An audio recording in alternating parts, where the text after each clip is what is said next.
नमस्कार, आप देख रहे हैं आंकड़े हमारे फैसला आपका और आपके साथ मैं हूं राजीव शर्मा। और आज बात कांग्रेस पर प्रधानमंत्री मोदी के चौतरफा प्रहार की। प्रधानमंत्री मोदी ने महाराष्ट्र के नतीजों के बाद अपने भाषण में कुछ चुनिंदा शब्दों के साथ कांग्रेस पर निशाना साधा। अपने भाषण में प्रधानमंत्री ने कुछ संकेत भी दिए। दरअसल महाराष्ट्र के नतीजे में महाविकास अघाड़ी का जो लचर प्रदर्शन हुआ, उसके लिए प्रधानमंत्री मोदी ने कांग्रेस को ही जिम्मेदार ठहराया। प्रधानमंत्री ने यह भी बताया कि क्यों जनता ने एनडीए और बीजेपी पर अपना भरोसा जताया। पीएम के शब्दों में परजीवी शाही परिवार, इटली वाले अर्बन नक्सलवाद, संविधान, जातिवाद, वक्फ बोर्ड जैसे तमाम शब्द थे और निशाने पर सीधे तौर पर कांग्रेस थी। इन तमाम मुद्दों को लेकर प्रधानमंत्री बीजेपी कांग्रेस पर अक्सर हमलावर भी रहती है। महाराष्ट्र में कांग्रेस के साथ शरद उद्धव की पार्टी का प्रदर्शन इतना खराब रहा कि प्रधानमंत्री मोदी ने कह दिया, जो कांग्रेस के साथ रहता है या तो वो डूब जाता है या साफ हो जाता है। आज इसी पर बात करेंगे, साथ ही प्रधानमंत्री मोदी के संकेत वाले बयान भी सुनाएंगे जिन्हें मायने सियासत में दूर तक जाने वाले हैं। तो प्रधानमंत्री ने किन मुद्दों पर कांग्रेस को घेरा, पहले ये भी समझ लेते हैं। क्योंकि जीत हासिल हुई थी तो प्रधानमंत्री भाषण भी एक्सटेम्पोर दे रहे थे। परजीवी पार्टी कहकर कांग्रेस को घेरने की प्रधानमंत्री ने कोशिश की। तुष्टीकरण का आरोप कांग्रेस पर लगाया और कांग्रेस पर कहा कि वो इसी के जरिए अपनी सत्ता का स्वाद चखती है। दो संविधान नहीं होंगे क्योंकि जम्मू कश्मीर में 370 की वापसी पर कांग्रेस का ढुलमुल रवैया है और वो एनसी के साथ खड़ी है। साथ ही प्रधानमंत्री ने कहा 370 को अब कोई ताकत वापस नहीं ला सकती। वक्फ बोर्ड को लेकर जो भी स्थिति आज देश में है और नया वक्फ बिल आने वाला है संसद में, जिसके ऊपर जेपीसी में चर्चा चल रही है, प्रधानमंत्री ने उसको लेकर काफी तगड़ा हमला बोला और कहा कि वक्फ बोर्ड को अनुचित अधिकार देकर कांग्रेस ने जाते जाते बहुत बड़ा खेल किया। अर्बन नक्सलवाद की भी प्रधानमंत्री ने बात की और उस पर भी कड़ा प्रहार किया। वहीं कांग्रेस को घेरा इस अंदाज में कि शाही परिवार कह के उसे जनता से दूर बताया। प्रधानमंत्री ने जातिवाद के जहर की प्रधानमंत्री ने बात की। ये कहा कि इंदिरा गांधी हमेशा जातिवाद के खिलाफ लड़ाई लड़ती थी, लेकिन आज की कांग्रेस जातियों को प्रमुखता से सामने लाना चाहती है और समाज को जातियों में बांट देना चाहती है। समाज को बांटने का आरोप इसी के आधार पर प्रधानमंत्री ने कांग्रेस पर मढ़ा और ये भी कहा कि कांग्रेस में अगर प्राथमिकता किसी को है तो वो सिर्फ और सिर्फ परिवार को है। तो प्रधानमंत्री ने बहुत कुछ कहा, प्रधानमंत्री ने बहुत सारे आरोप पड़े कांग्रेस को लेकर। प्रधानमंत्री हमलावर रहे। प्रधानमंत्री मोदी ने क्यों कांग्रेस को परजीवी पार्टी भी बताया, क्यों कहा कि कुर्सी फर्स्ट का सपना देखने वालों को देश का वोटर पसंद नहीं करता। पहले प्रधानमंत्री का बयान सुनिए, फिर आपको समझ में आएगा कि कैसे प्रधानमंत्री ने कांग्रेस को हमला करते हुए कहा कि कांग्रेस सिर्फ अपनी ही नहीं बल्कि अपने साथियों की नाव डुबो देती है। कांग्रेस पार्टी परजीवी बनकर रह गई है।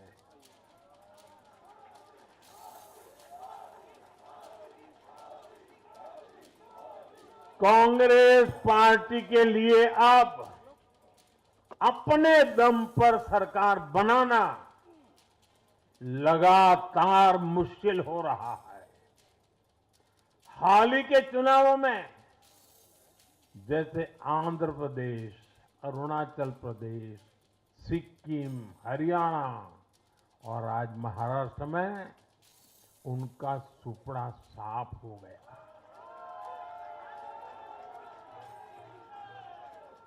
कांग्रेस की घिसी पीटी विभाजनकारी राजनीति फेल हो रही है, लेकिन फिर भी कांग्रेस का अहंकार देखिए। उसका अहंकार 7वें आसमान पर है। सच्चाई ये है कि कांग्रेस अब एक परजीवी पार्टी बन चुकी है।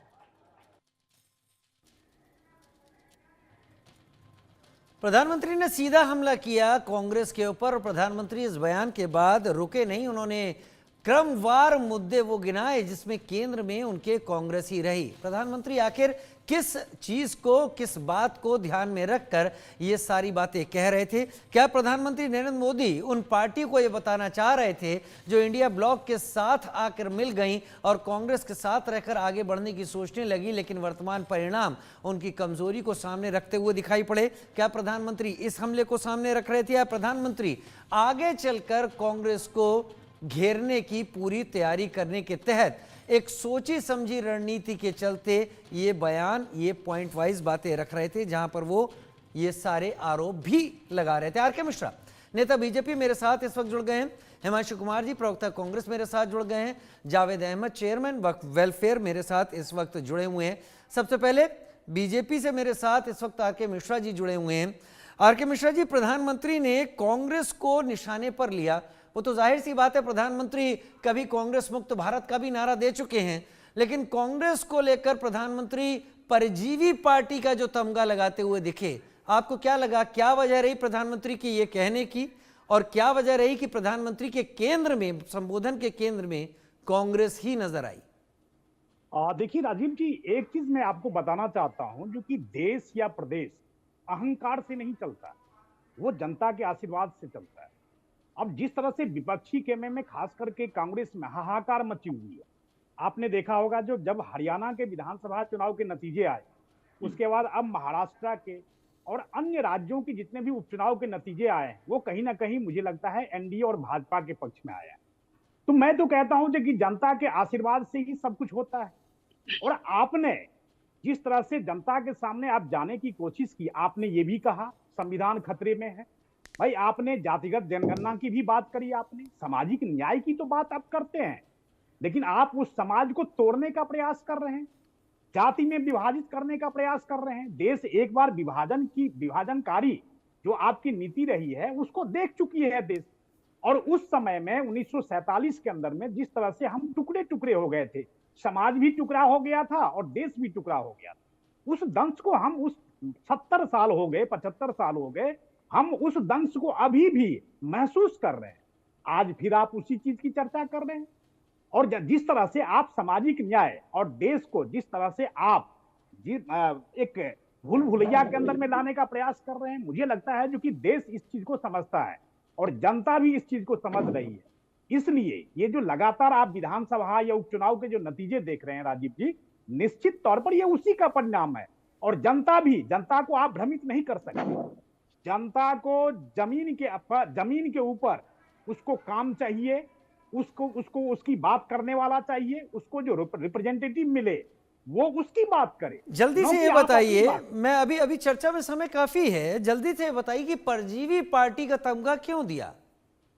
देखिए राजीव जी, एक चीज है, परजीवी उन्होंने इसलिए कहा क्योंकि जिस तरह से आपने देखा, जो कि ये जो गठबंधन है, आप देखा होगा, आप चाहे लोकसभा का चुनाव हो या उत्तर प्रदेश हुई या अन्य प्रदेश हो, उसमें जिस तरह से इन्होंने गठबंधन के साथ साथ इनके साथ जो पार्टियां आई है उसका भी ग्राफ नीचे गिर गया। अब देखिए, महाराष्ट्र के अंदर में महाविकास आघाड़ी के रूप में इन्होंने अपना एक दल बनाया, एक गठबंधन बनाई, उद्धव ठाकरे जी उसमें जुड़े, एनसीपी के शरद पवार जी जुड़े और भी अन्य पार्टियां जुड़ी। लेकिन आज उद्धव जी कहां पे हैं? आज वही एनसीपी जो 2019 में प्रदर्शन कर रही थी, आज 2024 में कहां पे है? मुझे तो बिल्कुल हास्यास्पद लग रहा है। ये जो बेमेल गठबंधन है, निश्चित तौर पर मुझे लगता है जनता इस चीज को समझ रही है। और परजीवी, निश्चित तौर पर परजीवी दूसरे का खून चूसने का प्रयास करती है। और ये भी वो पार्टियां हैं जो क्षेत्रीय पार्टियां, जो कांग्रेस उसका खून चूस करके, खून चूसना मतलब ये हुआ आप उनके ग्राफ को भी नीचे गिरा रहे हैं। अपना तो ग्राफ नीचे गिर ही रहा है, दूसरे का भी ग्राफ नीचे गिरा रहे हैं। इसलिए परजीवी शब्द का प्रधानमंत्री जी ने उसका उल्लेख किया। प्रधानमंत्री जी के इस बयान में कांग्रेस से दूरी तो नजर आती है, लेकिन उन पार्टियों के जो पार्टियां कांग्रेस के साथ थी उनसे कहीं एक नजदीकी भी वो दिखाने की कोशिश कर रहे हैं कि कांग्रेस को परजीवी यहां पर दिखा पाए प्रधानमंत्री नरेंद्र मोदी। लेकिन प्रधानमंत्री ने अपने भाषण में जिन बातों का जिक्र किया और कांग्रेस पर जो आरोप लगाए वो देश में बड़े मुद्दे की तरह भी हैं। आरोप गंभीर लगाए हैं उन्होंने। प्रधानमंत्री ने पहली बार कांग्रेस पर वोट बैंक की राजनीति के लिए वक्फ बोर्ड का इस्तेमाल करने का भी आरोप लगाया है। उन्होंने कहा कि कांग्रेस ने तुष्टीकरण के लिए कानून बनाए और सुप्रीम कोर्ट के आदेश की परवाह नहीं की।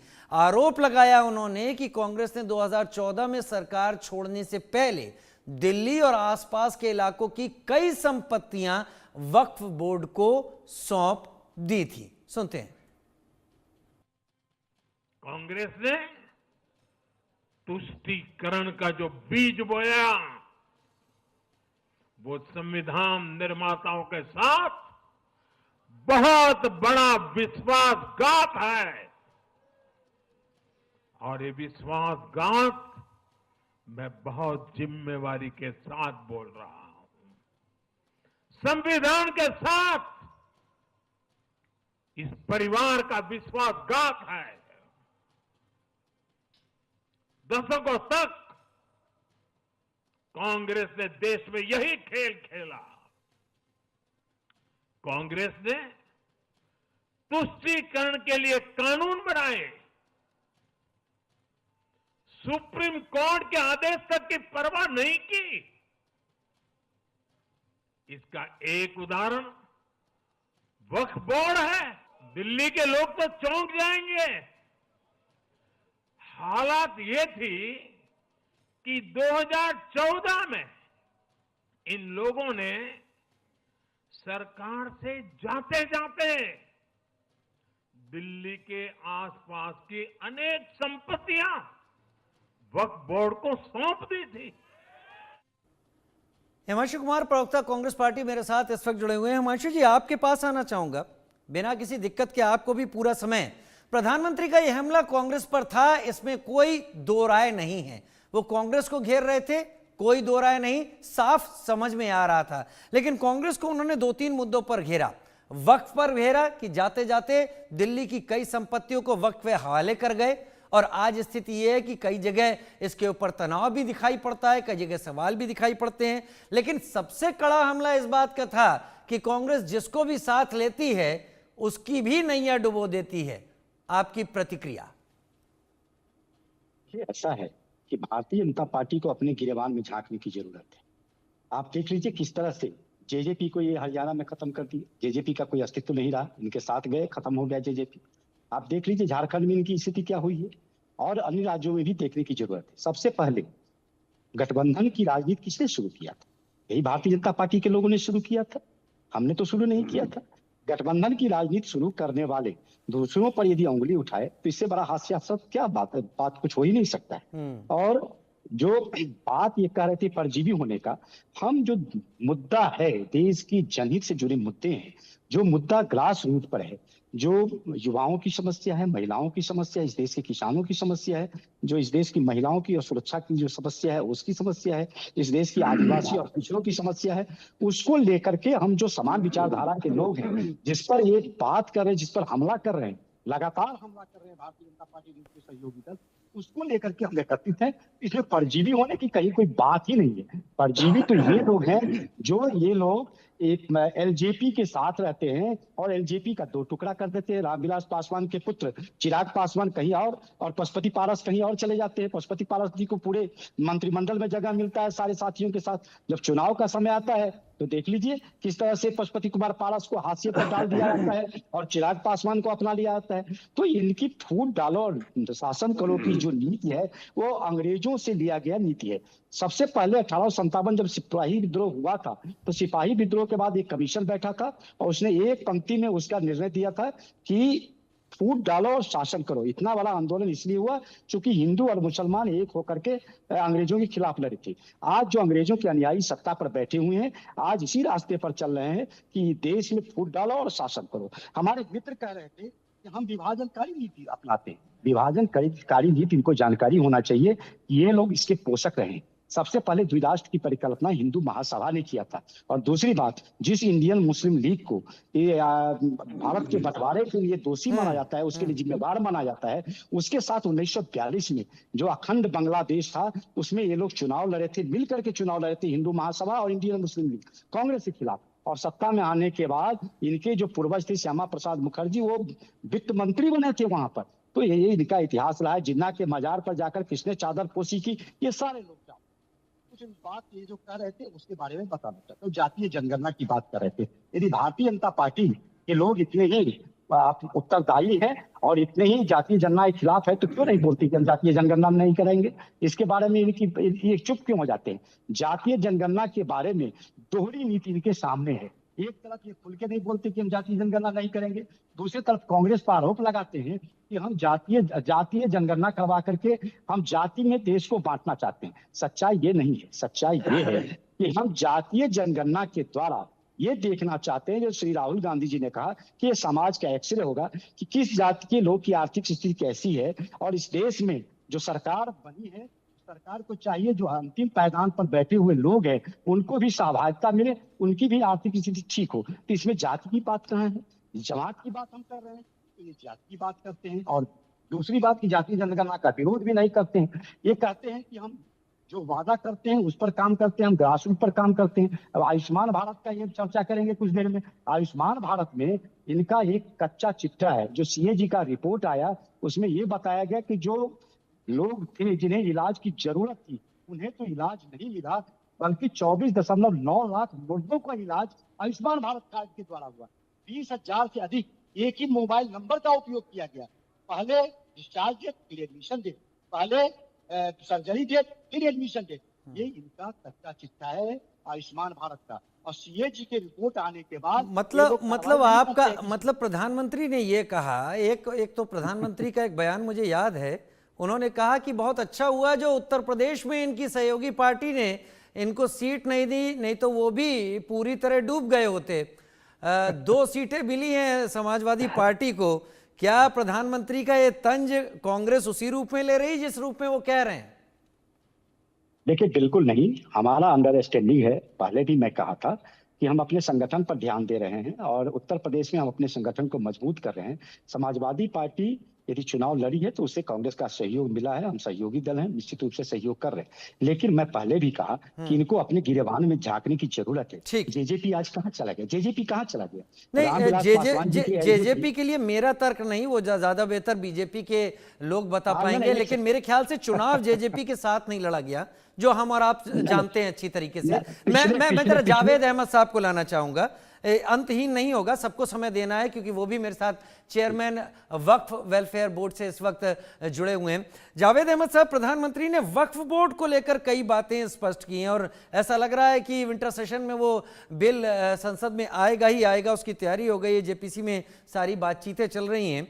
लेकिन वक्फ को लेकर प्रधानमंत्री हमलावर कांग्रेस पर रहे कि 2014 तक जाते जाते कांग्रेस कई सारी दिल्ली के नजदीक की संपत्तियां ऐसी दे गई जो आगे चलकर दिल्ली के लोगों को चौंकने पर मजबूर करेंगी। और कई जगह तनाव और समस्याएं इसलिए हैं कि वक्फ के कब्जे में अनगिनत संपत्तियां ऐसी हैं जिनका रिकॉर्ड नहीं है, जिनको लेकर प्रधानमंत्री इशारा करते। देखिए, वक्फ को लेकर प्रधानमंत्री का एक क्लियर व्यू सामने आना, साफ तौर पर वक्फ के विरोध में खड़ा होना, आप किस तरीके से ले रहे हैं? जरा पूरा समय लीजिए और विस्तार से समझाइए।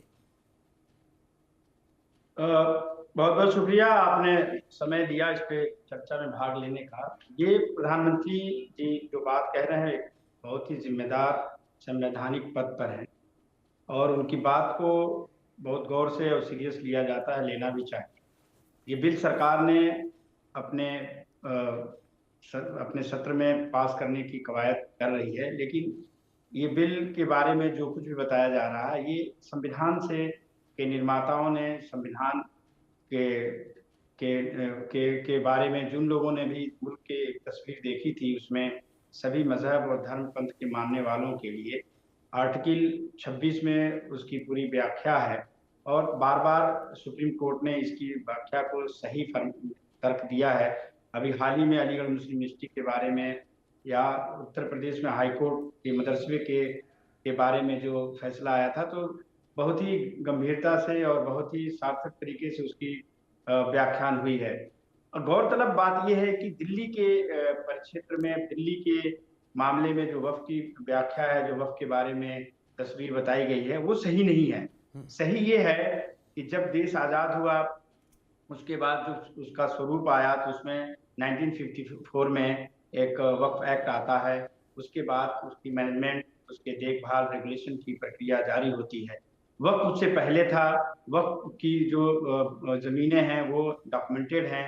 जब वजूद दिल्ली इस प्रक्रिया में मैं एक बात आपके माध्यम से दर्शकों को बताऊंगा कि दिल्ली 9 बार बसी है, 8 बार उजड़ी है और बार बार वो बाहर से या अंदर के जो शासक थे उस पे हमलावर हुए। तो बसने में जो 9वीं बार बसी है, तो वो 9वीं बार बसी है तो नई दिल्ली के उसको हम समझते हैं।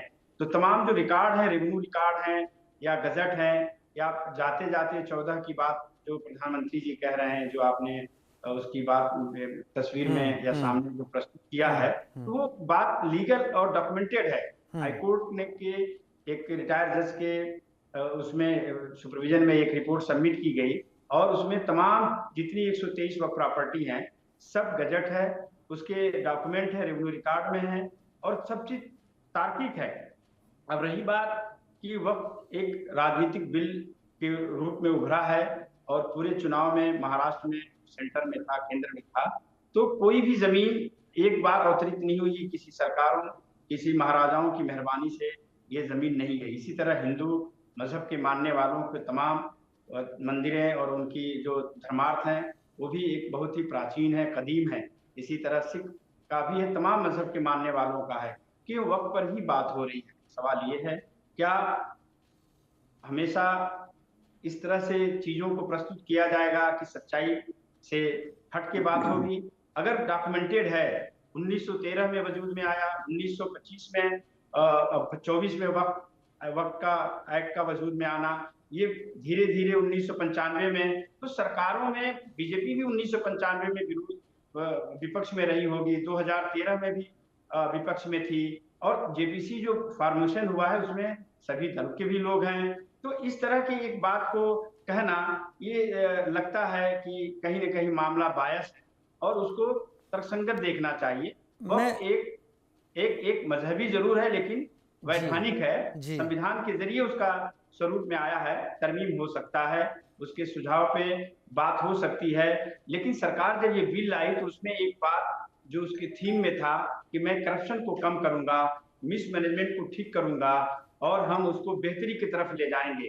तो क्या अमेंडमेंट में जेपीसी के रिपोर्ट में ये चीजें आ रही हैं, कैसे आ रही हैं, ये जब सदन में प्रस्तुत होगा तो चीजें देखा जाएगा। लेकिन मैं बहुत ही जिम्मेदारी के साथ ये कह रहा हूँ कि ये जमीन किसी के मेहरबानी और किसी के दिए हुए रहमकरम से नहीं है। खैर जावेद साहब सही है, आपने अपना तर्क रखा, आपने अपना तर्क रखा जावेद साहब, इसीलिए मैंने आपको इतना लेंथ में समय दिया कि कहीं ऐसा ना हो कि आपकी बात सुनी ना जाने की बात सामने आए। लेकिन आपने सारी चीजें रखी। मुझे लगता है प्रधानमंत्री का पद है और प्रधानमंत्री अगर इस बात को कह रहे हैं तो जितना मैं सुन पाया उन्होंने ये ऐतराज नहीं रखा। उन्होंने ये कहा कि कांग्रेस जाते जाते दे गई। अब गलत है कि सही है, अभी इस बारे में कोई बात मैं नहीं रख रहा हूं अपनी तरफ से। नहीं, सरकार थी, सरकार एक संवैधानिक होती है, उसने किया फैसला, वो फिर कोर्ट में वो है, प्रेजुडिस है, ठीक है। जम्मू कश्मीर की बात कर लें, क्योंकि प्रधानमंत्री ने 2 संविधान की बात को नकार दिया। जैसे जम्मू कश्मीर में एक संविधान वहां का था और एक संविधान भारत का था, प्रधानमंत्री ने उसे नकारा और साथ ही ये भी कहा कि 370 को वापस लाने की बात अब संभव नहीं है। कांग्रेस के सहयोगी उमर अब्दुल्ला की सरकार है, वो अक्सर 370 की वापसी की बात कहते रहते हैं। कभी भी कांग्रेस ने उनकी इस मांग का विरोध नहीं किया है, यानी कि दबी जुबान से कांग्रेस 370 पर उनके साथ है। और यही वजह है कि शायद प्रधानमंत्री ने कांग्रेस समेत पूरे विपक्ष को एक चुनौती कल दे डाली कि दुनिया में अब किसी में दम नहीं कि 370 को वापस ला सकें। सुनते हैं प्रधानमंत्री ने क्या कहा, उसके बाद अपने पैनल पर जाएंगे। कांग्रेस और उसके साथियों ने जम्मू कश्मीर में फिर से आर्टिकल 370 की दीवार बनाने का प्रयास किया।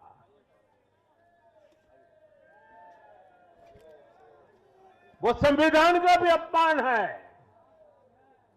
महाराष्ट्र ने उनको साफ साफ बता दिया ये नहीं चलेगा। अब दुनिया की कोई भी ताकत, और मैं कांग्रेस वालों को कहता हूं, कान खोल के सुन लो,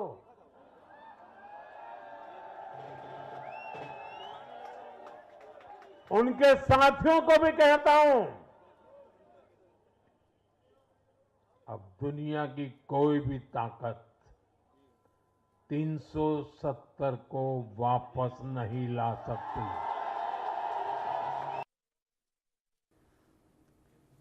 हिमांशु कुमार जी, प्रवक्ता कांग्रेस, मेरे साथ जुड़े हुए हैं। हिमांशु जी, मैं आपके पास ही आना चाहूंगा और सीधा सवाल आपके सामने मैं चाहूंगा स्पष्टता से, बिना वक्त लिए इसका जवाब दें।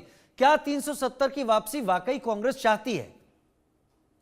कांग्रेस एक संपूर्ण राज्य कश्मीर को देखना चाहती है। जम्मू कश्मीर एक संपूर्ण राज्य हो, इसके लिए पहले भी कांग्रेस ने कहा है और भारतीय राष्ट्रीय कांग्रेस का स्पष्ट मानना है। लेकिन ये जो 370 का राग अलाप रहे हैं, 370 किनके अधीन है? केंद्र सरकार के अधीन है। राज्य सरकार की क्या इसमें सहभागिता हो सकती है? तो फिर राज्य सरकार ने चुनाव इसी पर लड़ा, आपने और एनसी ने मिलकर। एनसी का तो रोल ही यही था कि 370 वापस लाएंगे। हालांकि कांग्रेस ने कभी ऐसी बात नहीं कही, लेकिन क्योंकि गठबंधन था तो माना गया कि कांग्रेस का सपोर्ट है।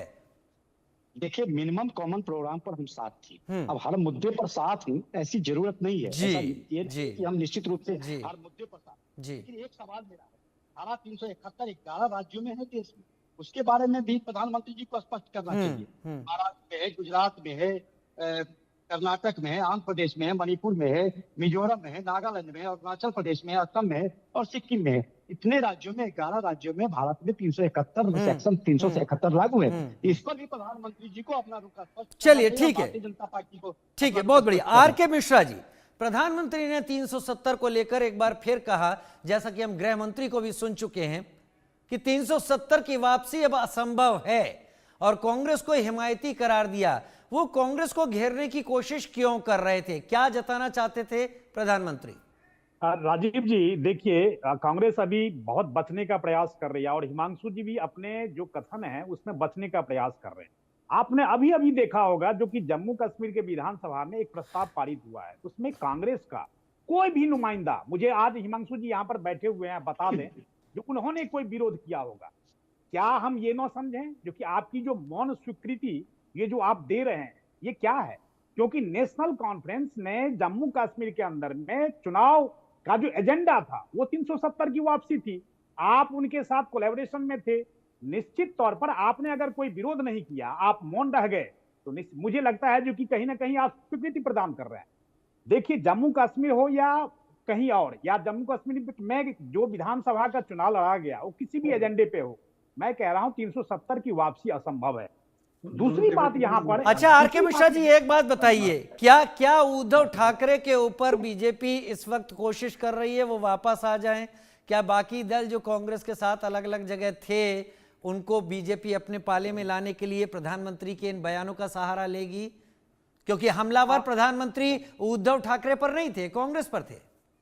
आप देखिए राजीव जी, ये तो उद्धव ठाकरे जी को सोचना चाहिए। अब अगर यहाँ पर उनके रिप्रेजेंटेटिव कोई होते तो मुझे लगता है स्पष्टता से नहीं, मैं प्रधानमंत्री के बयान को आपसे समझने की कोशिश कर रहा हूं, क्योंकि आप बीजेपी से हैं। मैं क्या ये मानूं कि प्रधानमंत्री पुराने सहयोगियों को वापस लाने की कोशिश कर रहे हैं? राजीव जी, मैं यहाँ पर एक चीज कह सकता हूं, जो कि उद्धव ठाकरे जी अगर हमारी विचारधारा से, मैं अभी भी कह रहा हूं आपके चैनल के माध्यम से, अभी भी हमारी विचारधारा से पहले भी जुड़े हुए थे, लेकिन उन्होंने पता नहीं किस तरह से अपने रास्ते अलग किए। लेकिन अगर उनकी विचारधारा और हमारी विचारधारा में समानता आती है और वो अगर कोई ऐसा कदम लेते हैं, तो मुझे लगता है जो कि निश्चित तौर पर किसी को भी इसमें स्वागत करने में, हम अपनी विचारधारा में किसी भी तरह का कोई दिक्कत नहीं। जावेद भाई, क्या आपको लगता है कि वाकई जो अभी चुनाव हुए हैं उस चुनावों में नैरेटिव सेट करके चुनाव लड़े गए हैं और कहीं ना कहीं मुद्दों को किनारे रखकर चुनाव लड़ा गया है? प्रधानमंत्री की स्पीच क्या आप इसी परिप्रेक्ष्य में देखते हैं, या आपको लगता है प्रधानमंत्री उन मुद्दों को सामने रख रहे हैं जिन्हें अब तक टाला जाता रहा था?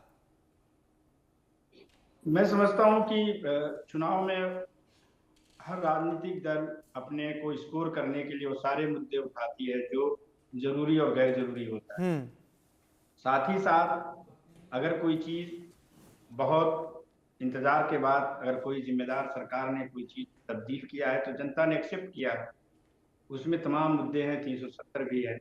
अब उससे आगे की बात होनी चाहिए, उससे और आगे की बात होनी चाहिए, जिसमें तमाम और विकास के मुद्दे हैं, सामाजिक समरसता की बात है, सबके साथ सबके विकास। तो फौरी वक्ती फायदे के लिए अगर पोलराइजेशन और नफरत की बात की जाती है, समाज के विघटन की बात की जाती है, तो चुनाव तो हो गया, लेकिन लोगों के जहन दिलो दिमाग में लगता है कि क्या 370 वाकई लागू हो गया कि अभी वापस होगा। तो ये भ्रम पैदा करना समाज के हित में नहीं है। और दूसरी बात कि ये चुनाव है और चुनाव में हर तरीके अपनाए जाते हैं, जो दल जिससे उसको लाभ हो जाए। एक हांडी होती है, उसमें हर तरह के डिश की बनाने की प्रक्रिया चुनाव है। अब उसमें जो तरीके अपनाए गए, प्रधानमंत्री तो चाहते हैं मेरे ख्याल से कि ये हांडी एक बार चढ़े, एक देश एक चुनाव हो, लेकिन फिर भी चुनाव है, मुद्दे हैं। तीनों का आप तीनों हमारे साथ जुड़े, प्रधानमंत्री के बयान किस परिप्रेक्ष्य में दिए गए उस पर आपने खुलकर राय रखी, और मैंने इसीलिए आप लोगों को टोका नहीं, क्योंकि मैं जानना चाहता था कि आप लोग इस पर क्या रुख, एनालिसिस क्या रखते हैं। बहुत धन्यवाद मेरे साथ जुड़ने के लिए, आप तीनों का समय निकालने के लिए। और अब आगे